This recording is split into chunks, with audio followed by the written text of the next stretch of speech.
ख्वाबन का झमेला रिव्यू। ख्वाबों का नहीं ये झमेला सब्सिडी का है, कॉपी भी कायदे से नहीं कर पाए दानिश असलम।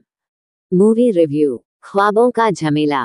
कलाकार प्रतीक बब्बर, सयानी गुप्ता और कुबरा सैतादी। लेखक दानिश असलम, हैरी बावेजा, अर्पिता चटर्जी और विकी बाहरी। निर्देशक दानिश असलम। निर्माता ज्योति देशपांडे, पम्मी बावेजा, हैरी बावेजा और विकी बाहरी।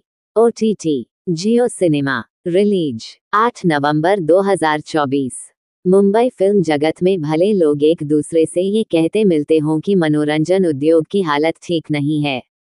OTT के पास पैसा नहीं है, निर्माताओं के पास कहानियां नहीं हैं, सितारों के पास ढंग के मैनेजर नहीं हैं और सितारों को मैनेज कर रही एजेंसियों के पास सिनेमा की समझ रखने वाले लोग नहीं हैं। पर जब तक जियो स्टूडियोज है, ये सब बेकार की बातें हैं और ये लोगों ने फैलाई है।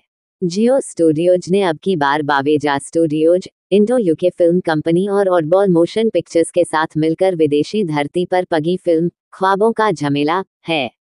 कहने को ये एक रोमांटिक कॉमेडी फिल्म है, लेकिन देखा जाए तो कनाडा की 2012 में आई फिल्म माई ऑकवर्ड सेक्सुअल एडवेंचर की बहुत खराब और बहुत ही सस्ती कॉपी है। जुबिन नाम के एक युवक दिखने में की कहानी है। ये रोल राज बब्बर और स्मिता पाटिल के बेटे प्रतीक बब्बर ने निभाया। बब्बर फैमिली में अगर अभिनय को किसी ने अगली पीढ़ी में सीरियसली लिया है तो वह जूही बब्बर ही है। बढ़िया थिएटर करती हैं। फराज जैसी फिल्म मिले तो अदाकारी भी कमाल करती हैं। वह दिन पर दिन अच्छी अभिनेत्री बनती जा रही है और अगर किसी प्रौढ़ प्रेम कहानी में उन्हें मौका मिला तो वह भी 96 की त्रिशा जैसा कमाल किसी दिन कर सकती हैं। यहाँ बात प्रतीक की जो इस फिल्म में शायद इसलिए है कि उनकी डेट्स निर्माता निर्देशक को आसानी से मिल गई या फिर कि इन दिनों जो हाल युवा सितारों का है उसमें वह कहानी सुनने को मिल गए। जुबिन की गर्लफ्रेंड कम मंगेतर को उसमें वह बात नहीं दिखती जो एक औरत एक करारे मर्द में तलाशती है। औरतों की माने तो ये सब दिमाग का वहम है। अति उत्तेजना में युवक ऐसी गलतियां खूब करते हैं और दोष खुद को देते हैं। फिर मर्दाना ताकत का इलाज करने वाले उन्हें अपने जाल में फांसते हैं और खूब बेवकूफ बनाते हैं। यह मामला विदेशी धरती का है। सोचिए, जिस ब्रिटिश राज का सूरज कभी दुनिया में डूबता नहीं था, वह इन दिनों इतनी सब्सिडी बांट रहा है कि वाशु भगनानी से लेकर जियो स्टूडियोज तक सबको वहां फिल्म बनाने की चूसी मची है। अपने हीरो को यहाँ रूबी मिलती है। संजू वाली सोनम कपूर याद है ना, बस उसी का थोड़ा सा कमतर वर्जन।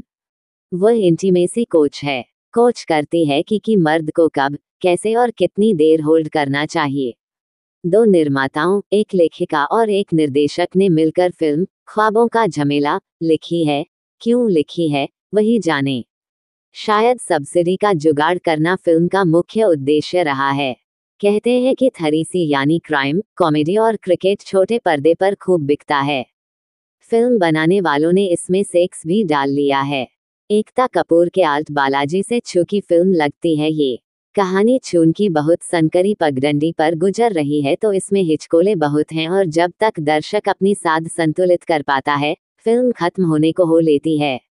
दानिश असलम कोशिश करते हैं कि ब्लैक कॉमेडी का रंग किसी तरह ही ना सा खिल जाए, लेकिन उतना समय उन्होंने फिल्म की कहानी को सजने का दिया नहीं है। प्रतीक बब्बर अच्छे अभिनेता बन सकते हैं, अभिनय उनके लिए कोई बड़ा काम नहीं होना चाहिए, लेकिन जितनी साधना की जरूरत इसके लिए है उतनी वह कभी करते दिखे नहीं। अभिनय दरअसल साथ काम करने वाले कलाकार की देह भाषा की प्रतिक्रिया है। पता नहीं क्यों, लेकिन प्रतीक का अभिनय देखकर हमेशा ये लगता है कि इस लड़के के मन में कहीं ना कहीं राज बब्बर और स्मिता पाटिल का बेटा होने का गुमान अटक कर रह गया है। इन्हें नुक्कड़ थिएटर में कायदे घिसा जाना चाहिए था और फिर कैमरे के सामने आने के लिए तैयार करना चाहिए था। आग है प्रतीक में, लेकिन उसका प्रतीक अभिनय में दिखता नहीं है। कुबरा और सयानी एक दूसरे के कंपटीशन में हैं। कंपटीशन किस चीज का है अब तक आप समझ ही गए होंगे।